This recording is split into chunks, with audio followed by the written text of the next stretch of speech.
Alright chat, so 2XAO is finally here, and I know with any big fighting game release, there's always a ton of new people looking to get into the game. However, I also know with the nature of 2XAO being a 2v2 tag fighter, there are a lot of people feeling kind of overwhelmed and kind of confused on where they should get started. But I don't actually think the process of learning this game has to be that difficult, and today I want to help streamline the process of learning 2XAO for you. More specifically, I really want to focus on helping people understand tag fighting games. More specifically, I really want to help people understand the tag side of the game. Because one thing I've noticed in all my years playing fighting games is people seem to be especially intimidated when it comes to learning team fighting games. I mean, obviously team fighting games got a lot going on, and 1v1 fighting games can be hard enough to learn as it is. So when you throw two characters into the mix and a bunch of team game mechanics, yeah, people are going to feel overwhelmed. But I don't think the team side of these games actually has to be that confusing, so today I want to kind of break it down for you all. I want to talk about how to actually play a team game. How should you use your assists? How should you be tagging? How do you play neutral in a team game? How do you run offense in a team game? And I want to talk about this on a very fundamental level. So regardless of what characters you're playing or what team you're playing, the things we're going to go over here kind of apply to the entire game. So it doesn't matter your team, you'll be able to find some useful information in this. And I really want to give some actual examples of how to play the game yourself and how to actually start really utilizing the team mechanics. So that all said, let's get into talking about 2XKO tag mechanics. In a 2v2 tag fighter like this, you have your point character, which is the current character that you're controlling, and then you have your character in the back that is your assist character. And in 2XAO specifically, you can also tag to your character pretty much at any time during the assist. We'll talk about the tags a little bit later. We'll focus on assists for now. So every character has two primary assists. They have their neutral or forward assist, and they also have their back assist. So you have two assists available to you at all times. Now, the first common mistake I see people make when they're learning team games is they just don't use their assists enough, which kind of makes sense, right? You know, you're new to a game, you don't know how to use your assists, so you're not going to use it.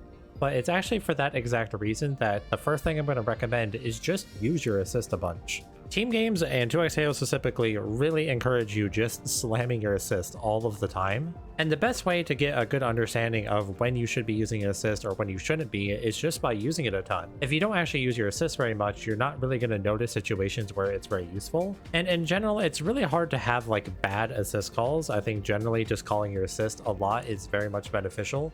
So don't be discouraged to call your assist just because you maybe don't have the greatest ideas of what to do with it.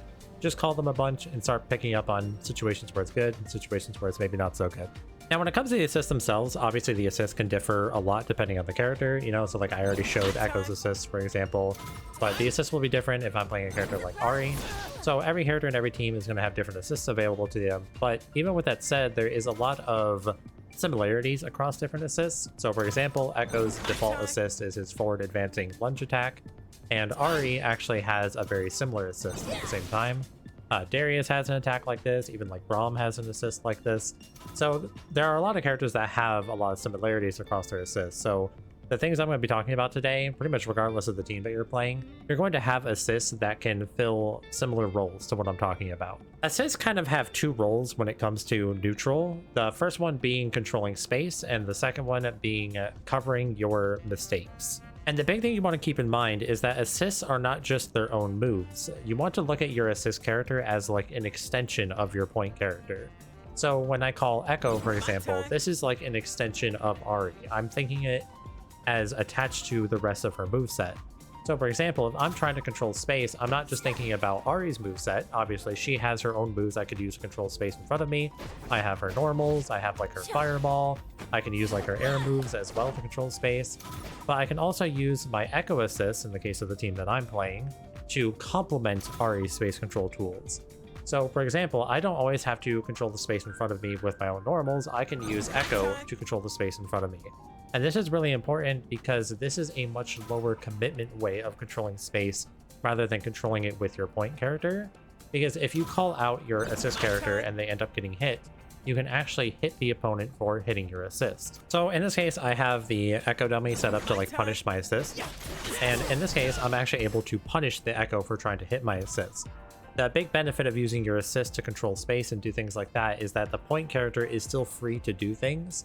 So it's just a much safer way to control space and things like that. You can use this in a defensive manner. So, if you're kind of running away from your opponent, trying to play passive, You can use your assist to kind of control that space without, being taking a risk yourself. But you can also use your assist to help you approach a neutral if you want to. One of the most common, powerful techniques in team games is a jump forward call assist. This is such a strong technique in team games because it's actually really hard to directly punish somebody for doing it. If the opponent tries to sit there and anti-air you, your assist is going to come out there and smack them in the face for it. If the opponent tries to run under you while you're jumping, they're just going to run into your assist. And something big to keep in mind when it comes to playing team games is that your opponent is looking at your point character, right? So in the example of Ari, if I'm flying around at the top of the screen doing stuff like this, they're not going to think about the fact that my assist comes from the ground, right? They're not going to look at that. And assists aren't really reactable. Most of them are too fast to really react to the fact that they're on the screen. So you can even kind of bait people into getting hit by your assist by getting to really focus on your point character. So as Ari, for example, I can do stuff like I was just showing where I can fly around at the top of the screen, call echo assist, and then punish them for maybe trying to anti-air me on the way down or trying to chase my air movement. I can also whiff something in neutral, so I can whiff an air fireball like this. My opponent might think, oh hey, they whiffed an air fireball, let me approach across the ground, and then they're going to run into an echo assist, right? It's not really necessarily just covering your point character from doing things. It's almost actively baiting your opponent into thinking that you're whiffing and then punishing them for it. I would say when it comes to these forward advancing assists like echo assist and Ari's forward assist, those are better for more aggressive uses in neutral and controlling closer spaces on the screen. Whereas using the projectiles and stuff, you're going to use those obviously from a bit further away, and those are more passive screen control tools. A lot of characters have options like this as well, so even as using Bai as an example, she can kind of fly to the top of the screen and use her jump S1 to kind of distract the opponent while you call an assist. Or you can even use a lot of forward advancing special moves like her grounded S1 and then call an assist afterward to kind of take your turn or get a combo then getting hit by it. So you really want to think about assists as complements to your point character. They're kind of working together, right? It's a team game for a reason. Now, another big aspect of 2xKO is, of course, the fact that you can tag to your teammates as well, right? So at any point in time when your assist character's on the screen, you can tap the tag button again to handshake tag to them. And this is a very, very powerful tool. And pretty much anytime you call an assist, you probably want to end up handshake tagging to the character as well. So you don't really want to just think about your characters as this is my point character, this is my assist character. Your team is going to be constantly going back and forth. The game really encourages you to be calling assist and handshake tagging all the time. So again, much just like assist, I really recommend just handshake tagging all the time after you call your assist and start trying to find ways to use handshake tagging effectively. So let's talk about that next. So a big thing about handshake tagging that makes it very useful is it also makes using your assist and turning it into either a combo or offense a lot easier. If I'm all the way across the screen, I might not be in the best position to actually create offense or get a combo from it because I'm over there, right? So my point character is back here, I'm going to call my echo assist. The best way to actually take advantage of the situation at this point would be just a handshake tag and take advantage from there. This is a very, very powerful aspect of the game and is definitely the big reason why you want to be handshake tagging all the time, is it lets you take advantage in situations that you otherwise wouldn't be able to. So I mentioned earlier that, something you can do with Ari is, float up at the top of the screen, kind of fly back and forth, and just be really annoying the whole time. And, if I'm doing this and I'm flying across the screen this way, for example, I might not be the best equipped to actually do something afterwards, right? Even if my echo assist ends up hitting them or makes them block or something, Ari's all the way over there.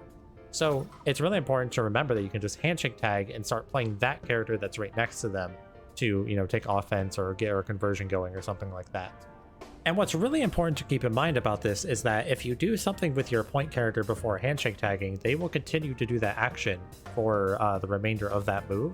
So for example, with Ari, if I wanted to be at the top of the screen, do her JS2, and then tag to Echo, she'll continue to do her JS2 on her way down. Same goes for if I wanted to put out her 2S1 on the ground, this is a delayed projectile, it will still come out even after I handshake tag away from her. So a big thing in this game is doing stuff like, for example, flying over the opponent, calling your assist, and then, as I call my assist, I might do something like this and shoot an extra fireball on the way down, and then tag over to Echo to take advantage of that extra block stun. You really want to make sure that you are kind of going through this kind of checklist, I guess, of call your assist, do a move with your point character, handshake tag to the assist character. That is a very constant flow in this game, and it's something you really want to think about and find ways to utilize those tools with your characters. So I mentioned earlier that another key fundamental for team games is movement, right? Usually in team games like this, you have very good movement capabilities. So in 2XKO, you can move backwards very fast, you can move forward very fast, and a lot of characters have movement special moves. So in the case of Ari, she has a lot of air dash stuff that she can do. And even in the case of like Echo, he has kind of like a dive kick. He has his rewinds he can use. There's a lot of ways to maneuver around the screen, and pretty much every character can do this, right?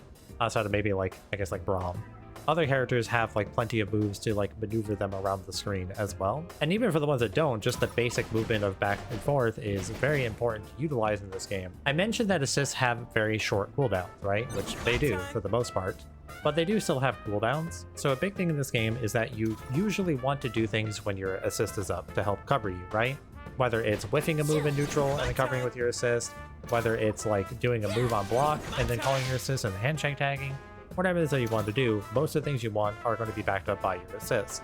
So when your assist isn't up, it's very important to utilize your movement to kind of stay away from the opponent and stall out time until your assist is back up. And more specifically, the thing that's actually really valuable about movement, in team games, there is a term that I like to call getting stuck. And what I mean by getting stuck, it is the overall goal that every player has when they're playing a team game is they want their opponent to get stuck, and it is your goal to not get stuck. So what do I mean by getting stuck? Getting stuck to me, it means that you've been put into a position in neutral where you just have to hold something. So for example, if I like fly over someone with Ari and I call Echo, Darius got stuck there. He got stuck in a situation where he just has to hold the situation now, right? He has to deal with Echo's block string, whatever it is. This is what you want to avoid in team games. So when it comes to Ari doing something like this, flying over your head and calling assists and then handshake tagging, a lot of players will get caught up in trying to answer this directly by like anti-airing Ari or something like that, right? And that can work, that is an option. But a lot of the times what you would rather do instead is just avoid being there on the screen in the first place. And that's where using your mobility really comes in handy. You want to keep your opponent guessing on where you're going to be. That way it's harder for them to position their point character and their assist in a way where they can actually properly take advantage of like an assist call into a handshake tag or something like that. So you and your opponent are constantly going to be jockeying for positioning in terms of putting your opponent in that position where they can get stuck, if that makes sense. So when you call your assist and maybe it doesn't work out because your opponent just avoided that area, you're going to try to use your movement to kind of stay away from them, wait for your assist to come back up, and then you're going to go back into that position of like, who's going to get stuck first? Who's going to be able to put their opponent in a situation that they can't escape from, and then you get to start running your offense from there. A big advantage of handshake tagging is that it actually really helps you not get stuck in the first place. So for example, let's say as Ari, I wanted to do something like jump up, shoot a down fireball, and call my assist like this, right? This is really nice on block because, you know, you get to start running offense with Echo, which is great. But this obviously has a downside of if the opponent chooses to like, jump over or whatever and just smack Ari, I'm going to get punished in that case. So by using handshake tagging, you're able to avoid the situation. And so instead of getting punished by Darius, I'm going to call Echo, handshake tag to him, and then I'll actually get to punish Darius in the situation instead. So this is another case of, you know, it's not just the assist that can help you cover up some of your mistakes. Handshake tagging is also instantaneous, so you can use it to kind of cover up mistakes as well. Okay, so let's talk about some offensive stuff as well with using your assists. And generally speaking, the way you're going to use assists in this game is basically at the end of any block string that you're doing, you're probably just going to want to call your assist. So if this game is a game where strike throw is really strong, so you know, going for throw mix-ups and going for like delayed frame traps or things like 5L, delay 2M, delay 5H. That's kind of the name of the game for most characters. Obviously, there's other mix-ups you can do as well, but everybody can run strike throw. And the way you want to think about it is that, you know, at the end of your block string, instead of ending your turn, you can just call your assist to stay at advantage. So in this case, instead of ending my turn, I'm going to call Echo and get another block string going. And then after you do that, you also want to think about the fact that you can handshake tag them because they're still on the screen. This allows you to, by both calling your assist and then handshake tagging later on, this allows you to really extend your pressure sequences, which is really valuable because the longer that your pressure goes on, the more frequently you can keep the opponent guessing defensively. So as just a general layer 1 thing, I would just get used to the habit of like doing like a block string, like a light, medium, heavy, do a special move, call your assist, run in behind it. You know, it's going to depend on the characters you're playing and what assist you have, but that's going to be the general thing you look for. Now, obviously, there can be some other, stronger mix-ups that you can do. So, for example, with like the team that I play, I can do a block string like this, where I can use Echo to kind of cover the gap in my offense, and then I can go for a high-low mix-up with Ari. And this can be really strong as well. So there's obviously more layers to it. Your team is probably capable of a bunch of super cheap stuff. That's one of the fun parts about this game, is finding out what your team can do. But generally speaking, the offensive structure is just doing a thing and then backing it up with an assist. And then after your assist is done, doing some type of special move with your point character, handshake tagging to them. So in this case, doing something like this, where you call out your assist, you do a special move behind them, and then you use that special move to then run offense with the now point character. Last thing I want to talk about with your assists is just how to use them for combos. Now, one thing I do recommend is learning how to use your assist for conversions. And note that I'm specifically saying conversions and not just combos. So what I mean by that is that, as Ari, for example, if I'm right next to my opponent and I hit them with a jab, I don't need an assist to get a full combo from this. I can do a full combo from this regardless of if I use an assist or not, right? When I say conversions, I mean using your assist to convert from hits that you otherwise wouldn't really get a good combo from. So an example with Ari would be something like her S1. Her S1 goes into like this air string, and from here she can't actually get a combo. Nothing reaches them except for her S2 super. This will reach them if I do it fast enough. And this is like fine, like it does good damage, it takes it to the corner. It's not bad or anything. But you can also use your assist to convert something like this. So for example, I can do something like this, run in behind it, and then pick up with Echo. I dropped the combo there, but you get the idea. Right, so you can run in and pick up from there. And there are all sorts of things like this that your character is going to have where they otherwise don't get a great conversion. So using Echo, for example, from his 5M in neutral, he doesn't really get like a great extended combo, but I can very easily just use an assist to be able to run in and get a full extended combo from it. So finding what hits your characters get in neutral where you feel like you're not getting a lot, and then find a way to use your assist to get more from those types of hits. So hopefully just those general tips will help you guys out a lot when it comes to just understanding how to play team game. Like I said, I know it can be daunting. There's a lot of stuff going on in team games, but when you really try to just simplify like what your assists do and like kind of how to use them and just get a couple of ideas in mind, I think the general game flow really starts to come together pretty quickly. Of course, if you guys have any other questions about the tag mechanics or assists or anything, feel free to ask questions down in the comments below. And in general, I'd actually really like to know how you guys are feeling about 2XAO so far. Are you guys enjoying the game? Let me know down in the comments. And if there's any other videos you guys would like to see me do, if there's any character guides or anything like that, I would love to know that as well. Anyways, thank you all very much for watching. I hope you enjoyed. I hope it helped, and I'll see you in the next one.